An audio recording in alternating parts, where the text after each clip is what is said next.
All right, so this is my entrepreneur interview. My name is Matthew. I interviewed Juan Aguilar, who is the owner of Mystery Vintage, and the connection by which I found him, he was the fiance of Jasmine Cortez, who is the co-owner of the business, and she's also the sister of the guy who cut my hair actually on the day that I got the interview. So very fortunate to have been able to network with him that way to get to interview Juan. Um, so the business, it's located at the address there, downtown San Luis Obispo, and it was opened November 28th, 2024. So actually in about 8 days, it's going to be hitting the 1 year anniversary. It's run by just Juan and his fiancee Jasmine, and the business type is basically curated vintage and secondhand clothing attire. That's the type of store it is. Their target customers are young adults from 18 to 24, especially local college students being near Cal Poly, and vintage fashion enthusiasts. Um, their products are vintage clothing, brand name clothing, some of it, and then some Western inspired apparel in there, as well as a bit of furniture. They only have one location as of yet. And the unique value is diverse, high quality curation, a mix of Western, branded, and vintage pieces unavailable elsewhere in Slow. It's very rare to find that exact niche combination of products in the same store. Their main competitors, though, are things like Tilly's and other larger clothing chains, and small local vintage sellers, because there are a couple of those also out there in San Luis Obispo. So, as for Juan, the entrepreneur and the owner of the company, he's 30 years old. His education was 2 years at Allen Hickok College in Santa Maria, and then he transferred to CSU Chico as an ag business major, and I think his fiance also did the same thing, um, although a different major. And then his background, his parents owned a farm, so he had, even in his childhood, early exposure to entrepreneurship. His previous ventures, he did own a small produce farm post-college inspired by his parents. And then he also worked in a couple pop-up shops in Napomo and AG. This is not an actual picture of him, by the way. It's just something on the internet. And his motivation was that he always wanted independence. He did not see himself working a 9 to 5 job as a kid. That's just not what he wanted to do. Cultural roots. He grew up in an agricultural family with strong work ethic and partnership. He runs the business with his fiance, who has an accounting background.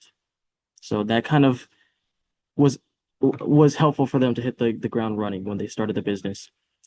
So starting and growing the venture, their initial idea, or his initial idea, was that he saw a YouTube video on thrift reselling during COVID, and he was inspired to try. He saw somebody doing the same thing, and he was like, you know what? I think I can actually make a business out of this. That's what he told me, at least. And funding was mostly self-funded because it's like a smaller company. I think he got a small $10,000 loan, and then he was able to paint and renovate the shop with his fiance. Some of the early challenges, he overestimated local demand early on. It did not meet what he expected. The store is located off Main Higuera Street, so there's less foot traffic than he had anticipated for being downtown slow. And then post-holiday slow sales, like in January and February of this year, nearly caused closure as they had to sell their stock in the Bay Area in order to keep their heads above water. Some of their breakthroughs, they added brand name and Western styles to attract more customers.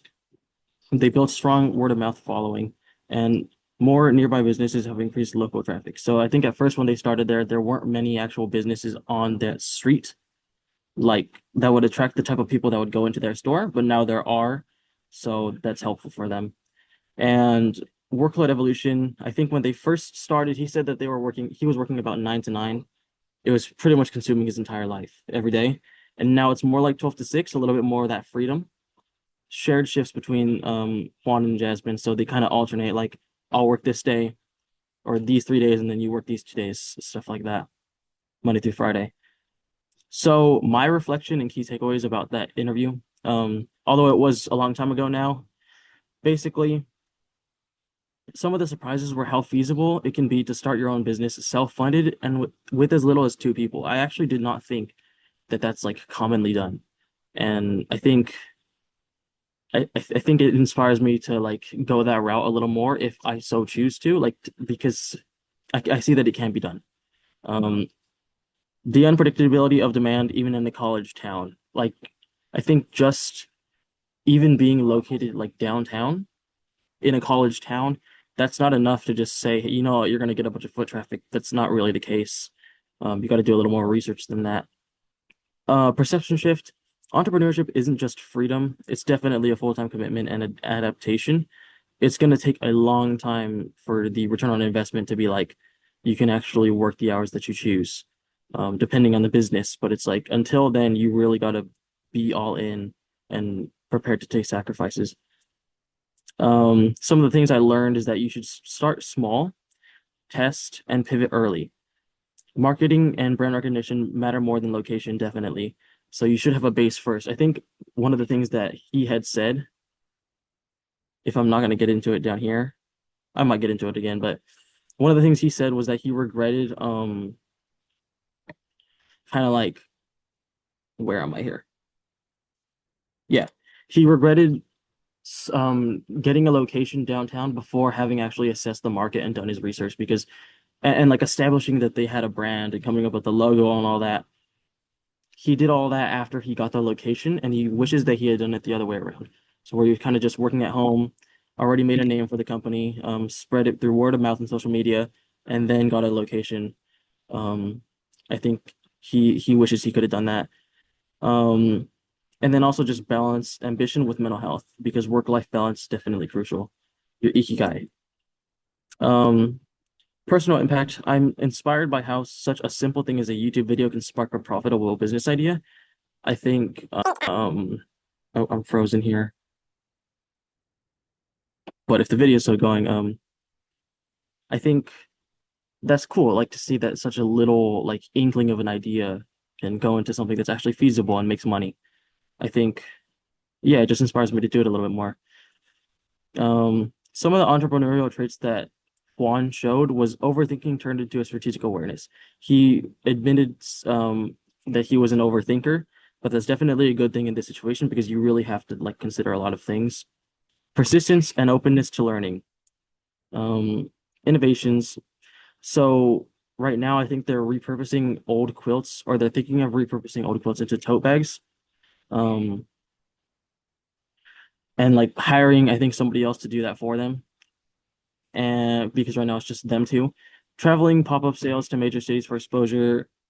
So they've been to like the LA Rose Bowl and like other events in the Bay Area. I think they've also gone to like Dexter Lawn as well to do some events there.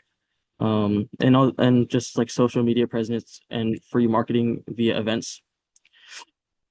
Recommendations, strengthen online presence. This is like my recommendations for them. So like they should have a little bit more of an online presence.